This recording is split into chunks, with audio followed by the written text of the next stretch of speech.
Look, when Jay signed his contract, the big one was with Beyonce. I watched 50, same 50 did not win Best New Artist at the Grammy. First of all, that vote is fake as That's not a real vote. That's not a real vote. They give it to who they want to give it to. They give it to their darlings. Cowboy Carter, Beyonce. Our culture is competitive, man. Right. It is, but I think when it goes past the music itself to blocking things in business, then I don't understand that. Like right now, you're not even competing for a slot. You don't have a new song out that he want to be on the top 10 or top 5, and you still competing. It don't make sense. It's the price you pay, when you're early in your career, you feel that you have to listen. And when you buck, they buck harder and they make threats. And those threats are huge ones. There are horrible things that happen every day, whether it be in the industry or not, mentally, emotionally, financially. 50 Cent and Eminem are finally joining forces, and they're not holding back. They're calling out Jay Z and Beyonce for allegedly playing dirty in the industry. Everything from stealing from other black artists to rigging award shows and crushing anyone who gets in their way. According to 50, Jay's still out here trying to mess with his business plans behind the scenes. When you're not competing for those things anymore, you start looking and you're going, so what was the problem? You can't exactly remember what the problem is. That's what I went through with Joe. And Eminem, he's been dropping some wild bars lately, warning fans that there's way more going on in the music world than people realize. His lyrics are throwing shade at powerful people pulling strings from the shadows. And Beyonce's not off the hook either. She's being accused of snatching up songwriting credits that don't belong to her. Not only that, allegedly she's been blackballing other talented female artists like Aaliyah, Mia, Mary J. Blige, and Carrie Hilson, blocking them from getting the shine they deserved. But that's just the tip of the iceberg. Jay-Z and Beyonce's tight relationship with Diddy is back under the microscope. Look, Jay-Z and them was putting it together. So I think they still harbor some energy towards me. You think you were purposely left out of the ad? No. Oh, okay. I don't think. I think that they were saying the NFL had some issues with me that I don't know what those issues are. Like, what is the issue? You start looking at that's not mine. That's theirs. They harboring, right? But when you look at M is looking at the entire legacy. Yeah. The whole thing, like with M, Dre, and myself, like I'm a shady aftermath. You see what I'm saying? Like, there's so much G-Unit Records. Right. They forget that I'm M and Dre's artist. Yeah, Jay might have slipped away from that Jane Doe lawsuit, but now the woman is saying she got visits from some real shady characters, and it made her change her story. That's beyond suspicious. Now, with all these claims stacking up against the Carters, people are starting to wonder, are Jay-Z and Beyonce really as untouchable as they look? Or have they just gotten real good at making the truth disappear? 50 and M might be holding some serious secrets. Yeah, this is why I was saying I knew what old boy was doing. Right. With the Super Bowl. Because he was doing like, yeah, go ahead. He was doing some wild because he was saying that to Eminem that the NFL had the issue with me. And I'm like, well, what's the issue? Why don't I have an issue when I'm becoming a partner in the actual team, but they got an issue with my performance? Right? Makes no sense. You know what I mean? I was going to get to that later, but since we're here now. And when he says "old boy" for the audience that don't, I'm talking about Jay-Z. This was discussed before. Jay-Z told Dr. Dre, just for people who's not up on this, or Eminem, that he didn't want you to perform part of that Super Bowl they had a couple years ago. Why do you think that is? Well, I just threatened. Possibly. Not even threatened. I think it's just when you take the competition from. Like our culture is competitive, man. It is, but I think when it goes past the music itself to blocking things in business, then I don't understand that. Like right now, you're not even competing for a slot. You don't have a new song out that he want to be on the top 10 or top 5, and you still competing. It just don't make sense. Like, what are we competing for? What's the goal? Like this even like a lot of the even a lot of the competitive stuff, or what we would call it beef, right? Right. It changed. That terminology changed from when it's Biggie and Tupac, because we start saying the things that people would say that cause beef in the environment. Right. When before that they called it battling in our culture. Right. Right. Because that's what it is until it turns into some street shit. So when you're not competing for those things anymore, and you start looking and you're going, so what was the problem? You can't exactly remember what the problem was. And it's time to find out how deep it really goes. For the longest time, Jay-Z and Beyonce were treated like music royalty, untouchable, unstoppable, and beyond criticism. Anyone who dared to question them got slammed as just being jealous. But now, Andre Young, thank you, sir.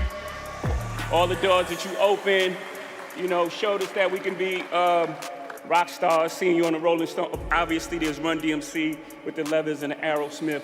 But when you came out west, you took it to a whole new level. Some of you don't belong in the category. Oh, no, that was it. No, when I get nervous, I tell the truth. That picture-perfect image is cracking fast.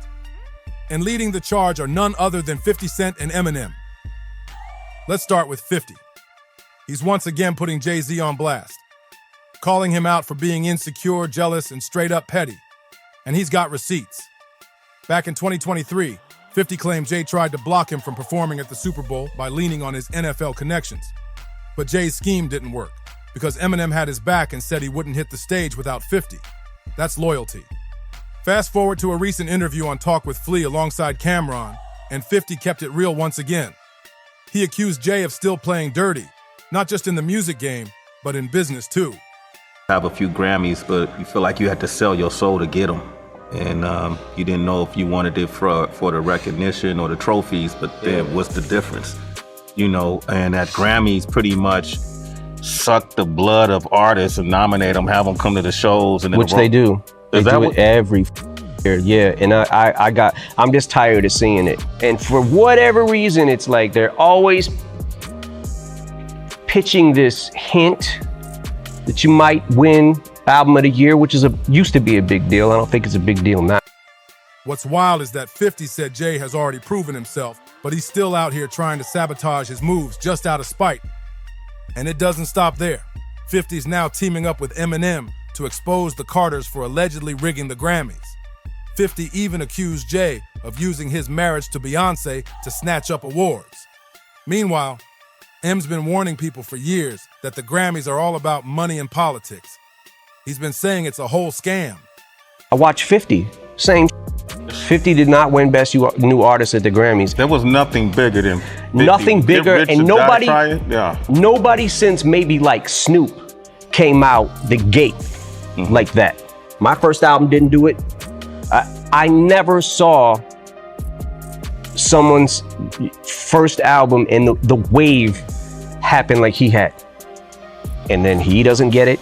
And then I get up there another year, and what was it, the Eminem show? And it was like, whatever. I'm fine if I lose to Kanye or someone that I'm like, okay, I respect that. I know who that is, and Kanye has a huge following and he's made a massive impact on music. Fine, I'm good with that. But don't get us all here to use your selling point for your show and stiff everybody every single time. And I said, after that point in time, I was like, don't ever ask me to here again. Please do not ask me. My answer is no for 100 million years. Never again will I go to the... Beyonce finally grabbed Album of the Year for Cowboy Carter this year, but not everybody's buying it. Consider, joining the board and maybe you have a vote in it? First of all, that vote is fake. That's not a real vote. That's not a real vote. They give it to who they want to give it to. They give it to their darlings. This got critical acclaim, but it sold 2 records. It ain't about always what you sell. I get that, Vanilla Ice, I understand. You know what I'm saying?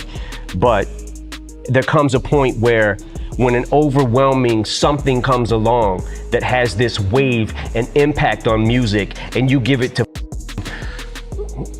Lada Dottie. Who? Lada Dottie. It's not like Lada Dottie. Some folks believe Jay pulled some serious strings. especially after he stormed the stage at last year's Grammys, calling out the Academy for constantly overlooking Beyonce. Coincidence? Not everyone thinks so. But let's be real. Plenty of fans weren't feeling Jay-Z's Grammy speech at all. It came off super hypocritical. He was up there accepting an award from the very same show he was trashing for being biased.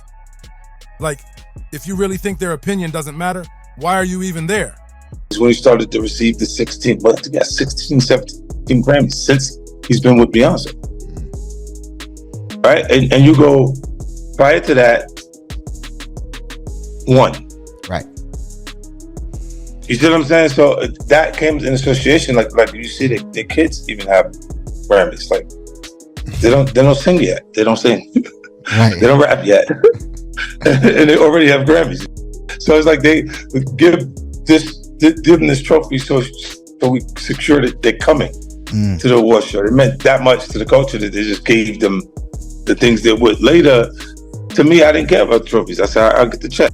Why not just walk away instead of begging for their approval? The whole vibe was off. And it only added more heat to the whispers that the Carters have been buying favors and making shady moves behind the scenes. Industry insiders have been saying for years that the Grammys aren't about talent anymore. It's all just politics and backdoor deals. And one of the loudest voices calling it out, Eminem. Look, when Jay signed his contract, the big one was with Beyonce. When he signed that contract, the marriage contract, he got trophies.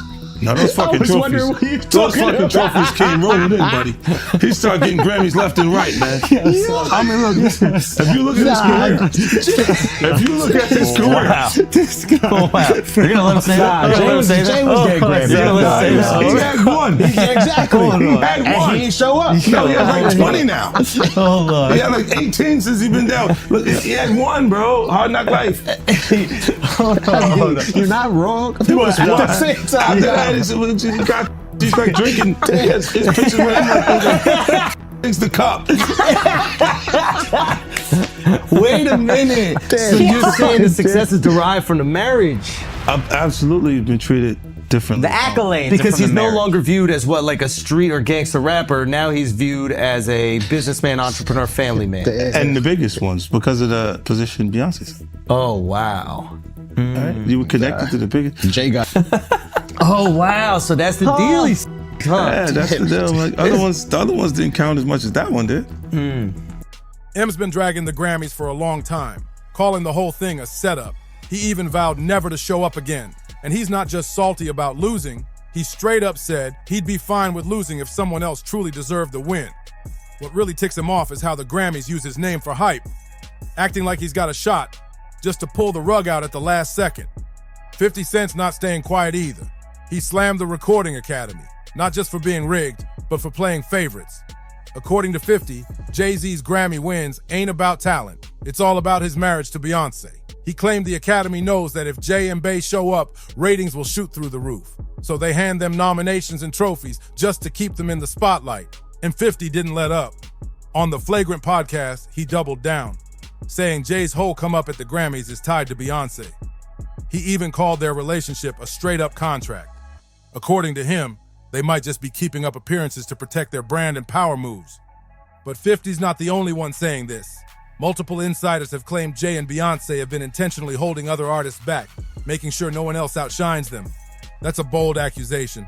And if true, it paints a whole different picture of how they stayed at the top. Now, we can't forget about Beyonce's late former bodyguard, Uncle Ron. He passed away from pneumonia not long after making some serious claims. But before his sudden death, he said he had proof that Jay-Z and Beyonce were out here sabotaging careers and wrecking lives just to climb their way to the top. Beyonce and something about. Then there's Jaguar Wright, former background singer for Jay and one of his loudest critics today. Jaguar's been spilling tea for years, claiming people close to Jay, like Harlem rap legend Big L, either ended up mysteriously gone or had their careers cut short. Also, Jay could rise through the ranks without competition. Now let's break down Big L's story for a second. Back in the early 90s, Big L was making major waves in Harlem's underground scene with his next level freestyles. He signed with Columbia Records and dropped a strong debut album. The first time I died, and the next thing you know, JayZ. But after Columbia let him go, he started building his own label. And that's when Dame Dash from Rockefeller took notice. Tell everybody about Big L, Sean. But just as Big L's career was gaining steam again, tragedy struck. On February 15th, 1999, Big L was shot and killed in a drive-by in Harlem. To this day, the case remains unsolved. And if you ask Jaguar, okay, I see what's really good. You're trying to eliminate the competition, you know, because at first you retire, you know, then get me off the label, now you're back rapping again. Okay. She straight up hinted that JayZ may have had something to do with it. She even once called him out saying, "See how good I keep secrets, Sean?" Now let's talk DMX. He was one of the very few rappers, aside from 50 Cent, who didn't bite his tongue when it came to JayZ. DMX openly called Jay bitter and jealous. And when Jay took over as president of Def Jam in 2004, DMX had already been holding it down with 5 back-to-back #1 albums between 98 and 03. He was Def Jam's top dog, until things suddenly started going sideways. The game is bullshit, man. The game is bullshit. If you want to rap or sing or whatever, don't become a part of the game. You know what? Listen to a song I called The Industry. And that pretty much explains, you know what I'm saying, what it's about. The industry. Man, it's not the same. The industry, it's not a f***ing game. The industry, real is dying to get in the industry just to find they don't fit in. The industry ain't what it used to be. The industry's trying to control the way you MC. They want you to dress like this and talk like that, but I'm going to dress like this and talk with the gap. The industry. When it came time for DMX to drop his 6th album, Year of the Dog, again, he claimed JayZ purposely delayed the release just to make space for his own comeback. DMX believed it was a calculated move, and it definitely didn't sit right with fans who were already suspicious of Jay's behind-the-scenes power plays. But it goes even deeper. Meeting I ever had, I was like, we gotta sign DMX, and they laughed at me. I remember when I left the office, Tina Davis said, she knew I wanted to sign DMX. She said, if DMX don't sell, your ass is fired. Jay and Dame did not believe in DMX. Jay would be like, you think he's better than me? And I'd be like, he's nice just like you. I said, if you look in the hood, there's less of like you and more like him. Yeah, but he don't want to live that. He's depressing, Gotti. And I said, I don't give a f. So Jay used to watch me grind with X, and he was off with the Hitman. And then something strange happened when I made Get At Me Dog. If you remember at the beginning of the video, it's the heartbeats. DMX, live at the tumble. I don't even remember the tumble. Funk Master was doom. And then I put that sound bite. Let's take it back to the streets, mother. The video's flashing, f***ing up your eyes. It caused change. And now there's no more shiny suits. We back to the hood, and X is the leader of this revolution. I used to put on the wall a triangle with 5. And it was like, they used to clown me. They used to be like, who's gonna buy his records, Gotti? Chihuahuas, he's barking. No one wants to hear that bullshit. And I'd be like, yeah. It's 05. It was no more writing on the walls. It was, y'all can get behind me. I used to tell Leo in the midst of the whole staff, and I would tell him, yo, shut the f up, yo. I said, you work better when you shut up and get behind me. Now this is what we doing. And he would shut up. In 2005, DMX dropped a track called The Industry, where he straight up exposed the dark side of the music game. And crazy enough, a lot of the stuff he called out back then, still happening today. Even Irv Gotti, before he passed, came forward and said JayZ was jealous of DMX's shine. Irv even claimed that Jay and his mentor, Leor Cohen, used to laugh at X and doubted he'd ever blow up. I don't think one man can destroy another man's life. It's ultimately in your own decisions. You know, I had a lot of issues. Like I said, legal issues at the time, and you know, my mind wasn't where I'm at now today. Like I used to have questions like why every time my album dropped, Jay would drop right on top of me. He wouldn't let me breathe or right before me, like I was always close. And I never understood that every single album that I dropped, Jay dropped right on top of me. And it was like, damn, like to have in-house competition at that magnitude was crazy. Jay already the boss, but I always thought that like, let me breathe. But to Turns out they were dead wrong. DMX became a legend. And something real similar reportedly happened with Beanie Siegel. Beanie felt like Jay was secretly blocking him from leveling up. He pointed out that Jay would always time his own album drops to land right around Beanie's, making sure Beanie never got too far ahead. It was like Jay wanted to keep him boxed in. Now Beanie did admit he made his own mistakes, especially with some legal troubles. But he made it clear. Jay's actions weren't just business. They were intentional moves to keep him from shining too bright. Where you been, A-Marie? I've been out in the universe somewhere. No, I've been. Talk about your career. Everybody always says A-Marie should have been a superstar. Because she's pretty, she could dance, she could sing. What happened? What do you think? Know what it is? It's timing. Like, everything is timing. Like, I'm a big believer in time. And we can't leave Beyonce out of the conversation. A lot of fans try to paint her as just a pawn in Jay's game. But let's be honest, no way she stayed by his side all these years if they weren't playing it together. Word is, she's got her own reputation for quietly taking down any artist she sees as a threat. Sounds like they might be more alike than people want to admit. Want to hold the magazine? Just shout out Juicy Mac. Let's talk about how Beyonce allegedly handles anyone she sees as a threat. One example, when she left Destiny's Child and got with Jay Z, word is Jay swooped in and pulled producer Rich Harrison away from singer Amiri, who was starting to blow up at the time. And here's the kicker. Amiri's hit, One Thing, it sounds a lot like the blueprint for Crazy in Love. Coincidence? People aren't so sure. Then there's Carrie Hilson. She had a whole messy fallout with Beyonce after her producers allegedly tricked her into recording a diss track aimed at Bey, setting her up to get dragged and blacklisted. Carrie denied it was ever a diss, but the drama didn't stop. She caught even more heat later on when she refused to hold up a magazine cover featuring Beyonce and Jay Z. That one moment had the internet on fire. It's the price you pay, when you're early in your career, you feel that you have to listen. And when you buck, they buck harder and they make threats. And those threats are huge ones.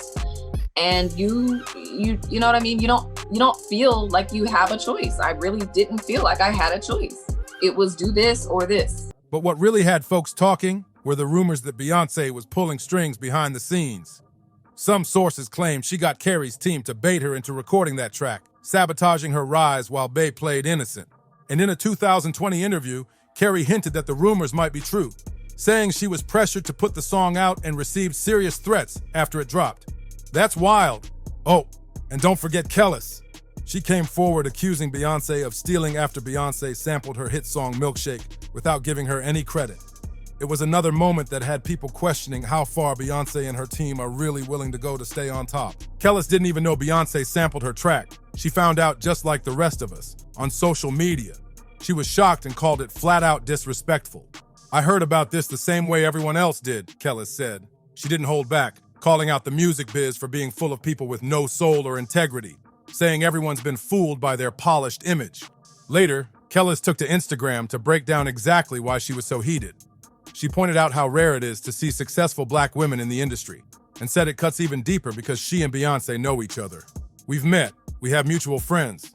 It's not that hard to contact me, she said. It's just common decency. But instead of reaching out or apologizing, Beyonce just quietly pulled the Milkshake sample from the track. No explanation, no public response, nothing. You say so guarded within your career? Not everyone that have huge egos, and awful mindsets towards men, towards women, towards people. And it's very difficult to be around. It's just very difficult. And the way they define success is not your idea of success. It was like she hoped the drama would just vanish. And then there's Mia, another artist who reportedly got pushed out of the spotlight. Word is, she was blackballed after turning down JayZ's alleged advances. Mia once said that people in power use it in twisted ways, making the industry straight up dangerous for young artists chasing success, without realizing the price they might pay. When asked how she stayed clear of that toxic energy, Mia said she simply said no and walked away. But she also hinted that refusing the wrong people came with a cost. She was iced out and had her name dragged through the mud. So when you stack it all up, Kellis, Carrie Hilson, Amiri, Mia, and others, It's clear a lot of artists believe Jay-Z and Beyonce didn't just climb to the top. They may have stepped on a lot of people to get there. And believe it or not, this ain't even the full list. So what do you think about all these wild claims coming from people like 50 Cent and Eminem? Do you think there's any truth behind the smoke? And are there other artists out there who might have been secretly blackballed by Jay-Z and Beyonce too? Drop your thoughts in the comments. We want to hear it all. Don't forget to like, subscribe, and share this video with your crew, and we'll catch you on the next one.